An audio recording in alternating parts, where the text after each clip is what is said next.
The genius behind the cinematography in Strangers from Hell is next level. Every hallway feels alive, every shadow feels dangerous. And stick around to the final dinner scene, because how it's filmed will completely change how you view your next bite of steak.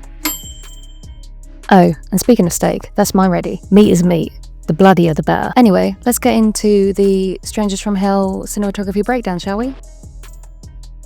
The dentist scene is pure claustrophobic cinematography. Extreme close-ups, teeth, drills, and sweat that forces the viewer into the victim's perspective, while harsh clinical lighting makes the room feel like a nightmare operating theatre. The brilliance is in the framing. The camera never lets you escape.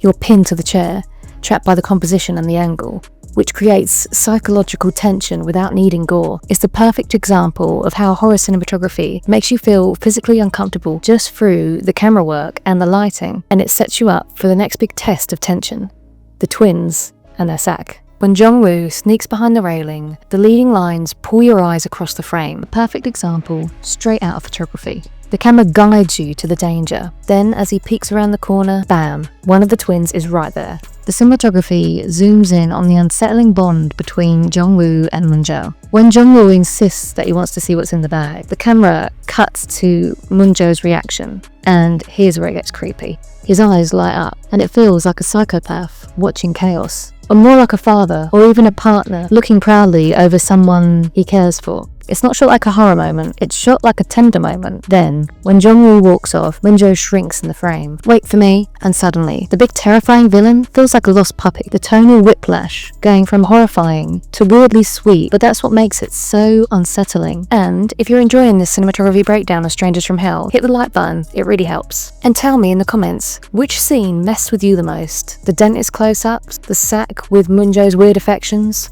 or the puppy moment? I want to know your take. And the hallways in Strangers from Hell are a masterclass in paranoia. Tracking shots stretch them until they feel endless. Every flicker is deliberate, sometimes revealing just enough hallway to raise tension, and sometimes plunging too much into darkness. It's a visual push and pull, making the building itself feel alive, and like it's hunting Jong-woo.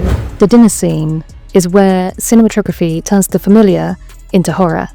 The lighting flickers constantly.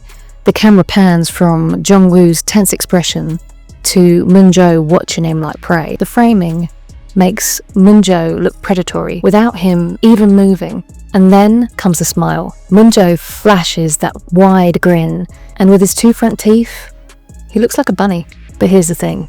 He's not a cuddly Easter bunny. The camera holds just long enough, and suddenly he looks like a murderous bunny who wants to eat you alive. Honestly, it's less Bugs Bunny and more Bugs Pundy. It's cute for half a second, then you realise the bunny doesn't want carrots, he wants you.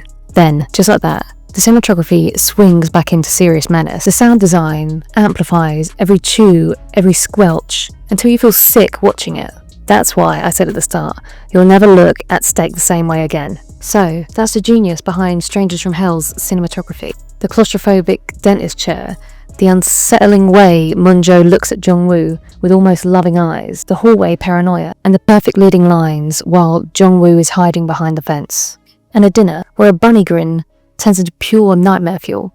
And click here for the full playlist of the Strangers from Hell cinematography breakdown and see even more ways that cinematography can mess with your head. See you over there.